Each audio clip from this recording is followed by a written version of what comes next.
Bismillah. Assalamualaikum warahmatullahi wabarakatuh. Alhamdulillah, salatu wassalamu ala rasulillah wa ala alihi wa sahbihi wa man wala. Asyhadu an la ilaha illallah wahdahu la syarikalah wa asyhadu anna muhammadan abduhu wa rasuluhu la nabiyya ba'dah. Ya ayyuhallazina amanu taqullaha haqqa tuqatih wa la tamutunna illa wa antum muslimun. Amma ba'du, fa inna asdaqal hadithi kitabullah wa khairal hadi Muhammadin sallallahu alaihi wasallam. Syarrul umuri muhdatsatuha wa kullu muhdatsatin bid'ah wa kullu bid'atin dhalalah wa kullu dhalalatin finnar. Al-ikhwazanallahu wa iyyakum ajmain. Alhamdulillah, kita bersyukur pada Allah Subhanahu wa taala kembali dipertemukan oleh Allah Subhanahu wa taala dalam media ini untuk melanjutkan pelajaran kita dari Ad-Durus Al-Yaumiyah. Salat dan salam senantiasa teriringkan kepada Nabi kita Muhammad sallallahu alaihi wasallam, kepada keluarga, sahabat, dan tidak lupa kita sebagai umatnya sampai kiamat kelak. Baik, kita lanjutkan pelajaran yang ke-378, yaitu larangan al-waslu dan al-washmu. Al-waslu artinya adalah menyambung rambut dengan rambut, itu namanya al-waslu. Menyambung rambut dengan rambut atau sesuatu yang dibuat menyerupai rambut. Adapun al-washmu itu artinya menusukkan jarum ke kulit, kemudian memasukkan pewarna sehingga terbentuk tanda ataupun gambar yang menetap pada kulit. Bahasa kitanya tato, ya. Jadi pembahasan kali ini kita akan bahas tentang larangan menyambung rambut dan larangan mentato. Ketahuilah saudaraku rahimanillah wa ikum ajmain, bahwasanya di antara perkara yang diatur oleh Islam dalam agama kita adalah tunduk pada aturan Allah Subhanahu wa taala dan Rasul. Dalam masalah pakaian, dalam masalah perhiasan, dalam masalah penampilan pun demikian. Islam tidak melarang seorang wanita berhias, tidak. Bahkan berhias untuk suami dan menjaga penampilan yang baik merupakan perkara yang dianjurkan, bahkan dibolehkan. Tetapi ada sebagian bentuk yang dilarang di dalam syariat kita, seperti diantaranya al-waslu, yaitu menyambung rambut, ya. Hukumnya tidak boleh, bahkan haram. Dan begitu juga al-washmu, yaitu mentato. Kedua larangan ini sangat keras, karena Nabi SAW bukan hanya sekedar melarang, bukan, tapi Nabi SAW melaknat bagi pelakunya, bagi yang membantunya, dan semua yang berkaitan tentang masalah ini. Ya, kita akan sebutkan dalil-dalil dari Al-Quran ataupun hadis Nabi SAW yang terkait masalah ini. Yang pertama dari Al-Quran, dalam surat An-Nisa, surat yang keempat, ayat 119, Allah Subhanahu wa taala berfirman, "Wala udillannahum wala umanniyannahum wala amurannahum falayubattikunna adzanal an'am wala amurannahum falayughayyirunna khalqallah. Wa may yattakhidhis syaitana waliyan min dunillahi faqad khasira khusranan mubina." Ya, kata Allah Subhanahu wa taala terkait perkataan syaitan, ya, untuk mengganggu, mengajak manusia mengubah ciptaan Allah Subhanahu wa taala. Kata syaitan, "Wala udillannahum," aku benar-benar akan menyesatkan mereka. "Wala umanniyannahum," dan aku akan membangkitkan angan-angan mereka, angan-angan kosong. "Wala amurannahum," dan aku akan memerintahkan kepada mereka, falayubattikunna adzanal an'am, untuk memotong telinga-telinga binatang ternak. "Wala amurannahum falayughayyirunna khalqallah," dan aku akan perintahkan mereka mengubah ciptaan Allah Subhanahu wa taala. "Wa may yattakhidz syaitana waliyan," kata Allah Subhanahu wa taala, dan siapa saja yang menjadikan syaitan sebagai pelindung selain Allah Subhanahu wa taala, faqad khasira khusranan mubina, maka dia telah merugi dengan kerugian yang nyata. Di dalam ayat ini Allah Subhanahu wa taala membahas, ya, mengabadikan salah satu bentuk godaan syaitan kepada manusia, yaitu mendorong manusia. Di sini Allah Subhanahu wa taala syaitan mendorong manusia untuk melakukan perubahan terhadap ciptaan Allah Subhanahu wa taala. Syaitan di sini bersumpah, ya. Dan bahkan mentaukid dengan 3 taukid. Yang pertama dengan sumpah yang muqaddarah, Begitu juga dengan huruf lam dan juga huruf nun taukid ya. Wala udillannahum, demi Allah aku akan benar-benar ya menyesatkan mereka ya. Kemudian diulang lagi wala umanniyannahum, dengan apa? Dengan menyesatkan, dengan mendorong supaya membangkitkan angan-angan, supaya apa namanya mereka mengerjakan apa yang diperintahkan oleh syaitan untuk mengubah ciptaan-ciptaan Allah Subhanahu wa taala. Ya, bahkan para ulama tafsir mengatakan yang dimaksud dengan merubah ciptaan Allah di dalam ayat ini adalah sebagaimana nanti yang akan disebutkan oleh Nabi sallallahu alaihi wasallam yang maknanya adalah mentato, sebagaimana disebutkan oleh Imam Ibnu Katsir menukil membawakan perkataan Al-Hasan Al-Basri rahimahullah taala. Qala Al-Hasan bin Abil Hasan Al-Basri yakni bidzalika al-washma. Ya. Al-Hasan bin Abil Hasan Al-Basri mengatakan yang dimaksud dengan merubah itu adalah al-washma. Al-washma yaitu artinya mentato, yaitu mentato. Ya, Al-Imam Ibnu Katsir juga meriwayatkan dari Ibnu Mas'ud radhiyallahu taala anhu tentang wanita-wanita yang mentato, mencabut bulu wajah dan merenggangkan gigi demi apa? Tujuannya untuk kecantikan. Dari sini kita bisa ambil faidah bahwasanya seorang muslim harus hati-hati. Hati-hati terhadap perubahan penampilan yang dilarang di dalam syariat. Jangan sampai merubah sesuatu yang dilarang oleh syariat. Berdandan, berhias boleh, tapi jangan sampai bertentangan dengan syariat. Begitu juga faedah yang bisa kita ambil, tidak semua perubahan terhadap tubuh otomatis haram, enggak. Yang menjadi masalah adalah perubahan yang dilarang oleh syariat. Itu yang dilarang di dalam syariat kita, yang jadi pembahasan kita, terutama ketika ada dalil khusus yang menyebutkan bahwasannya itu dilarang, menyebutkan bahwasannya itu diharamkan, dilaknat. Begitu juga dalam masalah tato. Nabi Shallallahu Alaihi Wasallam menjelaskan secara spesifik ya terhadap ayat ini. Kita akan baca hadis-hadisnya dari Nabi Shallallahu Alaihi Wasallam. Yang pertama hadis Abu Hurairah radhiyallahu taala anhu.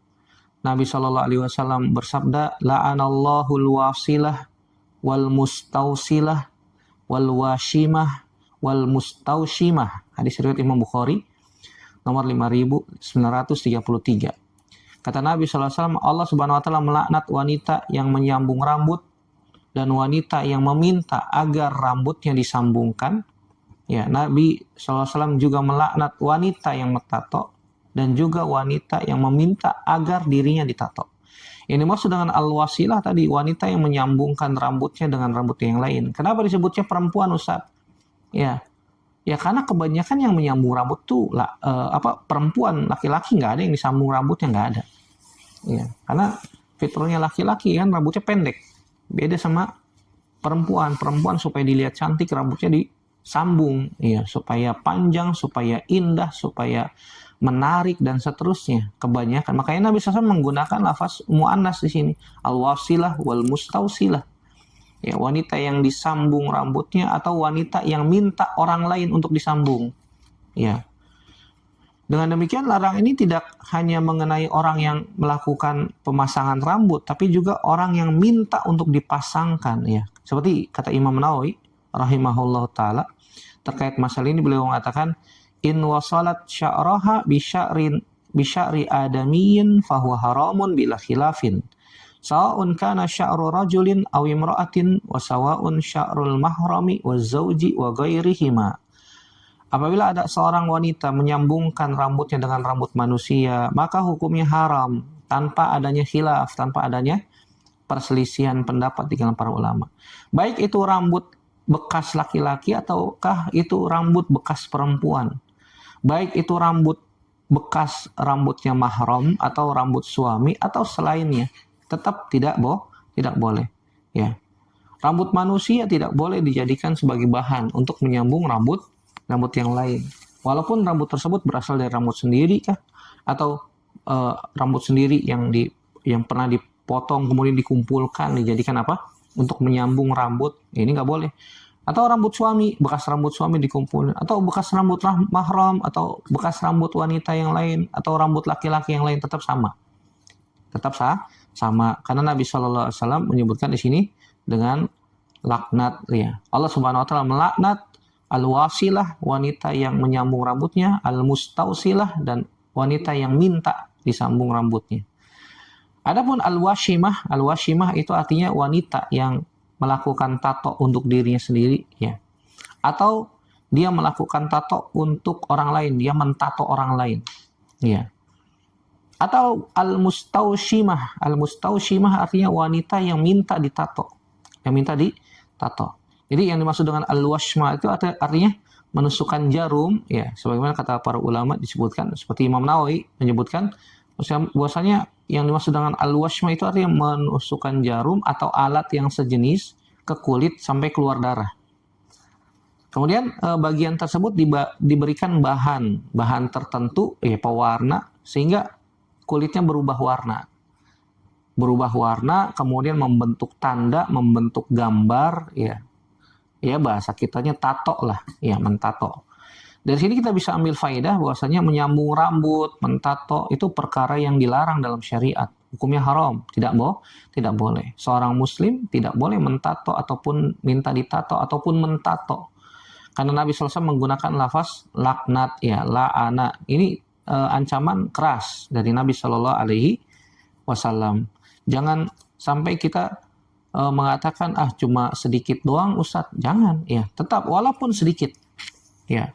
Laknat itu artinya dijauhkan dari rahmat Allah Subhanahu Wa Taala. Berarti lafaz laknat ini mengandung ancaman yang sangat keras. Orang yang dilaknat berarti dia dijauhkan dari surga Allah Subhanahu Wa Taala. Nauzubillah. Nasallallahu salamata wal afiyah. Begitu juga faedah yang bisa kita ambil, yang berdosa bukan hanya pelaku, tapi juga yang minta ditato, minta disambung rambutnya, ya. Karena hadis ini menyebutkan al-wasilah wal mustausilah, al-washimah wal mustaushimah. Bukan cuma pelaku, tapi yang minta juga ditato, minta disambung rambutnya, maka tidak boleh. Maka seseorang tidak boleh mengatakan saya tidak menyambung rambut saya sendiri kok, saya pergi ke salon, ya. Yang nyambung orang lain tetap sama, ya. Tetap sama. Minta disambung berarti kan datang ke salon. Kalau dia nggak minta disambung, dia lagi tidur tiba-tiba disambung, itu berarti nggak minta. Ada yang nyambung tiba-tiba. Itu mungkin keluarlah dari larangan. Dan ketika dia tahu, dia harus lepas. Nggak boleh, bagus juga ya, ridho tuh berarti. Ya, datang ke salon kan berarti sengaja untuk minta disambung, ya. Atau dia mengatakan, saya tidak mentato diri saya sendiri kok, saya cuma minta orang lain untuk mentato, ya sama aja, keduanya, ya, masuk ke dalam ancaman hadis ini. Allahu a'lam bishawab. Hadis kedua, hadis Aisyah radhiyallahu taala anha, anna jariyatan minal ansar tazawwajat wa annaha maridat fatama'ata sya'ruha fa aradu an yasiluha. Fasa'alun Nabiya sallallahu alaihi wasallam faqal la'anallahu al-wasilah wal mustausilah. Ya, bahwasanya ada seorang gadis dari kaum Ansor menikah. Kemudian dia sakit, ya, dia mau nikah kemudian dia sakit. Sehingga rambutnya rontok, ya. Fatama atau sya'ruha, rambutnya rontok. Mereka ingin menyambung rambutnya. Ini kan mau nikah nih supaya terlihat cantik ketika di pernikahan. Lalu mereka bertanya kepada Nabi sallallahu alaihi wasallam, boleh enggak? Kemudian Nabi SAW mengatakan, la'anallahul wasilah wal mustausilah. Allah melaknat wanita yang menyambung rambut dan wanita yang meminta agar rambutnya disambung, ya. Tidak boleh. Perhatikan, wanita ini sakit, ya. Sakit kan termasuk salah satu uzur lah. Iya. Pengen nikah lagi, rambutnya rontok, ya. Ketika sakit ternyata rambutnya rontok. Ya, konteks di sini untuk memperindah di hadapan suami. Namun Nabi SAW tetap melarang penyambungan rambut tersebut walaupun konteksnya untuk membahagiakan, memperindah di hadapan suami, ya. Ini menunjukkan bahwasanya alasan untuk mempercantik di hadapan suami secara otomatis tidak menjadikan ini menjadi halal, enggak. Tetap haram, ya. Nabi SAW tetap mengatakan la'anallahul wasilah wal mustausilah, ya. Tetap tidak boleh. Ya, dari sini kita bisa ambil faedah bahwasanya yang pertama, niat baik tidak dapat menghalalkan sesuatu yang haram. Ini kaidah ini. Ya. Hanya sekedar niat baik tidak bisa menghalalkan sesuatu yang haram, tidak bisa membolehkan sesuatu yang dilarang dalam syariat. Seperti kisahnya Abdullah bin Mas'ud radhiyallahu taala anhu, ya. Ketika belum lama Nabi SAW wafat, ya, Abdullah bin Mas'ud mendapati orang-orang berzikir di masjid Nabi Shallallahu Alaihi Wasallam. Mereka berzikir dengan batu-batu kecil. Niatnya baik, ya, dipimpin oleh satu orang, sabbihu mi'at marrah, kabbiru mi'at marrah, yang memimpin zikir berjamaah. Bertasbihlah 100 kali, bertakbirlah 100 kali. Kemudian mereka mengatakan, wahai Abdullah bin Mas'ud, ya, kami tidak menginginkan hal ini kecuali kebaikan. Lihat, mereka niatnya baik. Apa kata Abdullah bin Mas'ud radhiyallahu taala anhu? Ya, kam min muridin lil khairi lan yusibah. Betapa banyak orang yang menginginkan kebaikan, tapi dia nggak dapat kebaikan tersebut. Dia nggak dapat pahalanya. Kenapa demikian? Karena caranya tidak sesuai dengan tuntunan Nabi Shallallahu Alaihi Wasallam. Caranya salah, ya. Caranya tidak sesuai dengan sunnah Nabi Shallallahu Alaihi Wasallam. Ya, jadi niat baik tidak dapat menghalalkan yang haram. Seorang mukmin mungkin mengatakan, saya melakukan ini agar terlihat cantik di hadapan suami. Ya, mungkin dia niatnya baik, tapi ternyata caranya salah. Caranya tidak sesuai dengan syariat, dengan menyambung rambut. Ya, ini tidak boleh. Kedua, bahwasanya syariat memperhatikan cara bukan hanya tujuan. Ya, kaifiatnya, caranya bagaimana. Islam tidak hanya bertanya apa tujuan kamu, ya, tapi juga bagaimana cara kamu mencapai tujuan tersebut. Lihat wanita ini, tujuannya apa? Tujuannya baik, tujuannya untuk mempercantik di hadapan suami. Tapi ternyata, ya, caranya salah. Ya, yang ketiga faedah yang bisa kita ambil, kasus yang terkait rambut rontok pun, ya, menjadi perhatian Nabi. Ini menunjukkan bahwasanya kuatnya larangan ini. Walaupun alasannya karena sakit, rambut rontok, ya, tetap tidak boleh. Ya, Nabi SAW tetap melaknat orang-orang yang menyambung rambutnya, terkhusus wanita, ya. Wallahu a'lam bishawab. Hadis yang ketiga, hadis Asma bintu Abi Bakar radhiyallahu anhuma. Anna mar'atan sa'alat an-nabiy sallallahu alaihi wasallam faqalat ya Rasulullah inna banati asabatha al-hasbatu fammaraqa sya'ruha wa inni zawwajtuha afa asilu fihi faqala la'anallahu al-wasilah wal mausulah, ya. Nah, ada seorang wanita, kata Asma bintu Abi Bakar, seorang wanita bertanya kepada Nabi sallallahu alaihi wasallam, ya, wahai Rasulullah, anak perempuanku terkena penyakit campak, ya, sehingga rambutnya rontok, ya, al-hasbah, ya, penyakit campak sehingga rambutnya rontok. Aku wa ini zawwajtuha, dan aku telah menikahkan dia, ya. Afa asilu fihi, boleh nggak aku sambung rambutnya? Kemudian Nabi SAW mengatakan, lihat lafaznya, kata Nabi SAW, la'anallahu al-wasilah wal mausulah. Kalau di lafaz yang hadis-hadis sebelumnya, wal mustausilah. Nabi SAW mengatakan, Allah Subhanahu Wa Taala melaknat wanita yang menyambung rambut dan wanita yang disambungkannya. Ya, walaupun dia nggak minta, ibunya yang nyambungin rambutnya tetap kena. Kenapa? Kena laknatnya. Hadis riwayat Imam Bukhari nomor 5941. Ya, hadis ini sangat mempertegas bahwasanya menyambung rambut tuh nggak boleh, haram. Apakah dia yang minta sendiri, dia yang menyambungkannya, atau yang minta disambung, ya, atau yang menyambungkan orang lain, tetap semuanya kena.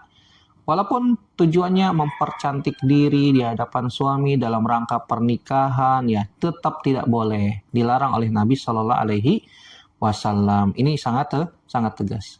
Adapun yang terkait masalah tato, ada hadis Abdullah bin Mas'ud radhiyallahu taala anhu. Kata Abdullah bin Mas'ud radhiyallahu taala anhu, Nabi Shallallahu Alaihi Wasallam bersabda, la'anallahu al-washimat wal mustawshimat wal mutanammisat wal mutafallijat lil husni al mutaghayyirati khalqallah. Allah melaknat wanita yang mentato dan wanita yang minta ditato, ya, al-washimat, wanita-wanita yang melakukan tato, al-mustawshimat, wanita-wanita yang minta ditato, wal mutanammisat, ya, mutanammisat, wanita-wanita yang mencabut bulu wajah, bulu mata ini, bulu mata. Kan suka ada yang dicabut bulu mata kemudian disambung lagi, ya, subhanallah. Atau ini alisnya dikerok, kemudian ada yang pakai disulam, ya, disulam, dipercantik, ya, disulam supaya melengkung, masya Allah, dan seterusnya. Nabi SAW melaknat al-mutanammisat, wanita-wanita yang mencabut bulu-bulu wajah seperti aliskah ataukah bulu mata. Wal mutafallijat lil husni, dan wanita-wanita yang membuat celah pada gigi supaya cantik, giginya diukir, dikikir, ya, supaya apa? Terlihat cantik. Al-mughayyirati khalqallah, yaitu mereka mengubah ciptaan Allah Subhanahu wa taala. Hadis riwayat Imam Bukhari nomor 5943. Kemudian Abdullah bin Mas'ud mengatakan, malila al'anu man la'ana Rasulullah sallallahu alaihi wasallam wa huwa fi kitabillah. Bagaimana mungkin aku tidak melaknat orang yang dilaknat oleh Rasulullah sallallahu alaihi wasallam, sedangkan hal tersebut terdapat di dalam Al-Qur'an, terdapat di dalam kitabullah. Maksud Abdullah bin Mas'ud adalah perintah mentaati Nabi sallallahu alaihi wasallam ini terdapat dalam Al-Qur'an. Iya.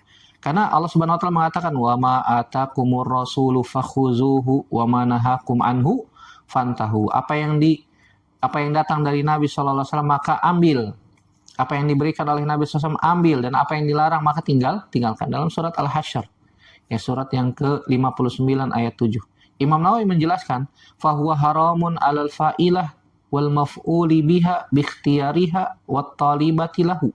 Perbuatan tersebut haram bagi orang yang melakukannya dan bagi orang yang dilakukan terhadap dirinya dengan kehendaknya, minta, ya, atau tanpa kehendaknya, serta bagi orang yang meminta, ya, yang pelakunya yang ditato, yang disambung, ya, minta disambung, minta ditato, atau yang mentatonya atau yang menyambungnya, semuanya lingkaran ini kena.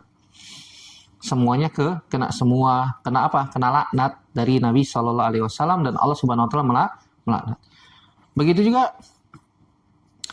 Imam Nawawi menjelaskan bahwasanya apabila tato tersebut dapat dihilangkan tanpa menimbulkan bahaya yang berat, maka wajib dihilangkan. Jadi kalau misalnya ada orang udah ditato nih, Ustadz saya mau menghilangkan tato ini, Ustadz caranya gimana? Ya udah, kalau misalnya ternyata ada alat atau cara tertentu yang bisa menghilangkan tato dan tidak membahayakan tubuh, wajib dihilangkan. Tapi kalau misalnya dia ingin menghilangkan tato tersebut, tapi ternyata akibatnya fatal, bisa menyebabkan bahaya yang serius pada anggota tubuh, ya, atau hilangnya salah satu fungsi tubuh, ya, ataukah misalnya sarafnya jadi rusak lah atau yang lain, maka tidak wajib dihilangkan, ya, karena mudarat, Ya sudah, taubat kepada Allah Subhanahu wa taala, taubatan nasuh, dan taubat dengan sebenar-benar, dan jangan ditato lagi. Udah tahu nggak boleh, tetap ditato lagi, tetap tidak boleh. Dari sini kita bisa ambil faidah bahwasanya para sahabat memahami sunnah Nabi SAW itu sebagai salah satu hujjah. Abdullah bin Mas'ud mengatakan, ya, saya hanya mengikuti Al-Quran, ya. Justru beliau menunjukkan bahwa saya taat kepada Nabi SAW termasuk bagian dari taat kepada Al-Quran, taat kepada Allah, mentaati Al-Quran. Faedah yang kedua, hadis Nabi SAW menjelaskan ayat Al-Quran, ya. Larangan yang sifatnya umum dalam Al-Quran dijelaskan secara rinci di dalam hadis Nabi SAW. Yang ketiga, tato itu bukan sekedar mode, bukan sekedar fashion ataupun yang lain, enggak. Ini perkara yang mengandung ancaman dan laknat dari Nabi SAW. Maka seorang muslim nggak boleh mentato, nggak boleh ditato, nggak boleh minta ditato, nggak boleh. Walaupun cuma mentato, saya cuma mentato, Ustaz, saya emang nggak ditato. Tapi Anda membantu orang lain untuk mendapatkan itu, tato, ya, maka ini tidak boleh. Maka ini wajib kita tinggalkan, ya, karena ancamannya keras dari Nabi SAW. Yang keempat, ini menunjukkan bahwasanya pentingnya membedakan antara melakukan tato setelah mengetahui hukumnya atau memiliki tato yang dibuat sebelum mengetahui larangan atau dibuat ketika belum mukallaf, ya. Kalau misalnya ada orang udah tahu hukumnya tato haram, mengundang laknat dari Allah Subhanahu wa taala, kemudian dia tato, ini dosanya lebih besar lagi. dibandingkan orang yang belum tahu hukumnya. Dia belum tahu hukumnya. Aduh, kalau saya baru tahu saat kalau tato itu nggak boleh. Saya punya tato nih. Ya, maka ini hukumnya beda. Ini lebih ringan. Ya, maka ketika itu dia harus bertaubat.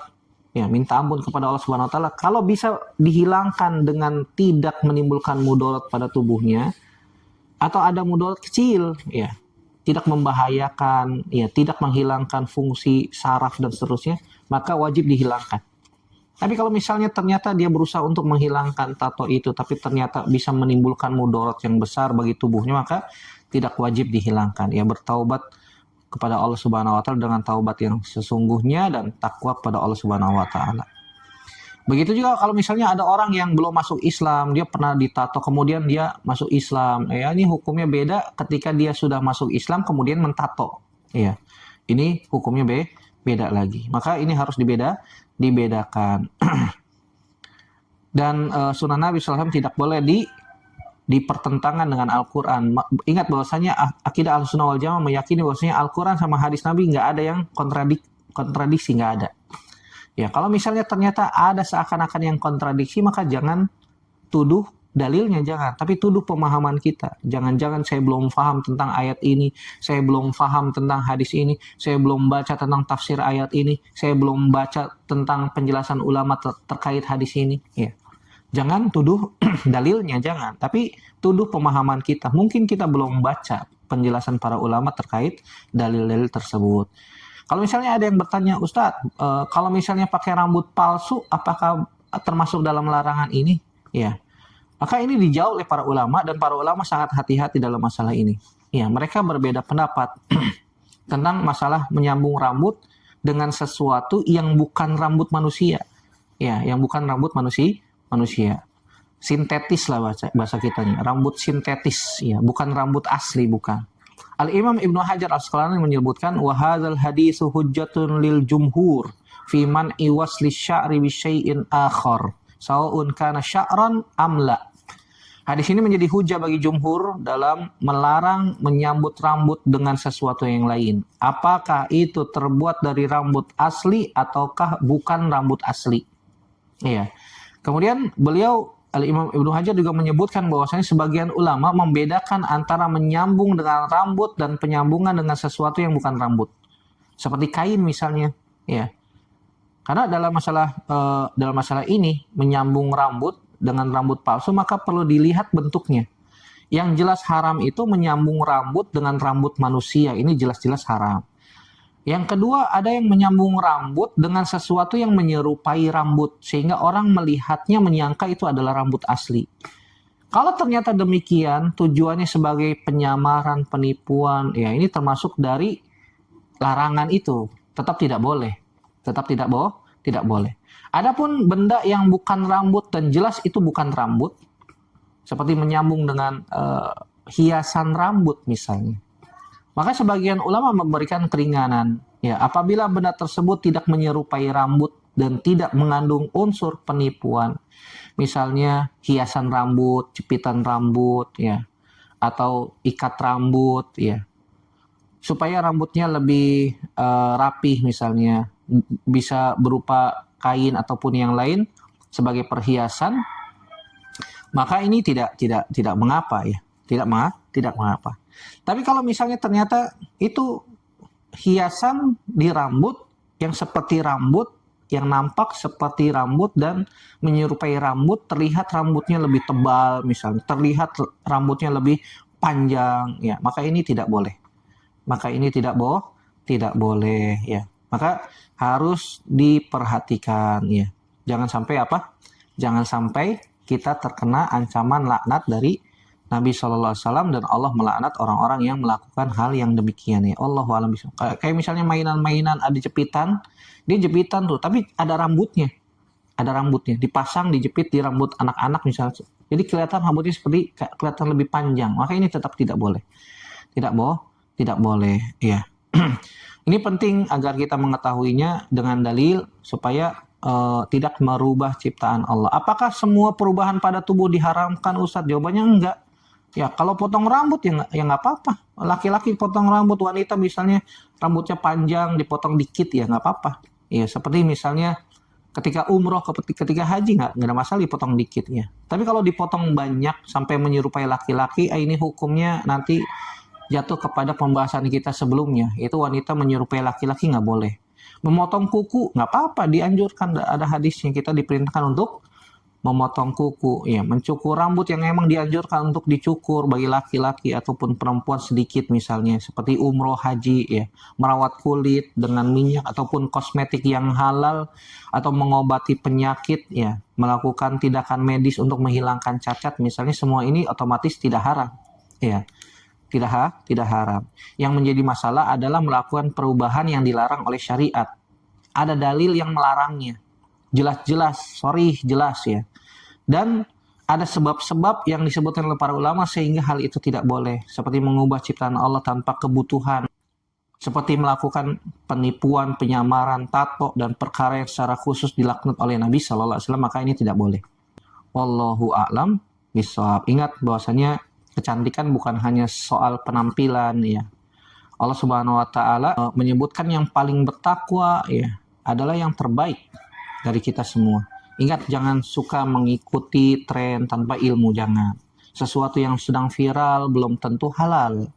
Sesuatu yang banyak dilakukan oleh wanita belum tentu dibolehkan dalam syariat. Oleh karena itu jangan ikut-ikutan, jangan mengikuti tren tanpa ilmu ya. Semoga Allah Subhanahu wa taala menjaga kita semuanya, dan semoga Allah Subhanahu wa taala memberikan pada kita ilmu yang bermanfaat, diberikan kemampuan untuk membedakan antara yang halal dan haram ya, serta diberikan kekuatan untuk meninggalkan perkara yang dilarang walaupun itu menjadi tren di tengah masyarakat kita. Allahumma zayyina bizinatil iman, ya Allah hiasilah kami dengan perhiasan iman ya, waj'alna hudatan muhtadin, ya Allah jadikanlah kami orang-orang yang mendapatkan petunjuk dan memberikan petunjuk. Wallahu a'lam bishawab. Demikian yang sedikit ini semoga bermanfaat.